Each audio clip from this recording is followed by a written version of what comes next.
inside the box. Number 17. त्यहाँ लड्न पुगेका छन् र यो पेनाल्टी रेफ्रीको डिसिजन हामी रिप्लेमा देखाउनेछौँ त्यो फल गरेका थिए जसमा 17लाई जसमा 17ले त्यो खुट्टा अड्किएको थियो त्यसैले गर्दा पनि त्यो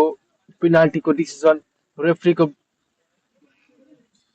हामी फेरि पनि हेर्नेछौँ त्यहाँ एकचोटि त्यो रिप्लेमा हेर्न सक्छौँ सायद खुट्टा अड्काइदिएका थिए र यो ड्रको लागि यो पेनाल्टी प्राप्त भएको छ विराट प्याट्रन्स खेलमा फर्कन सक्छ र वाइल्ड कार्डको इसारा त्यहाँ यसमा 17 का खेलाडीलाई वाइल्ड कार्ड बुक गरेका छन् आजको मेन रेफ्रीले इस्माइल मियाले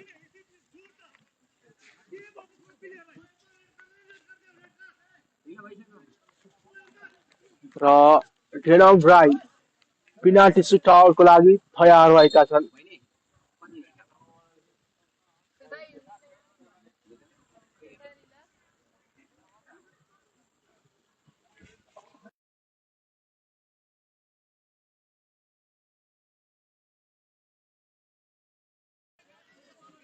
र यो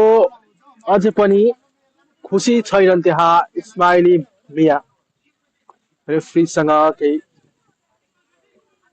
गुनासो सुनाइरहेका छन् र यो पेनाल्टी डेनम राई तयार छन् आफूलाई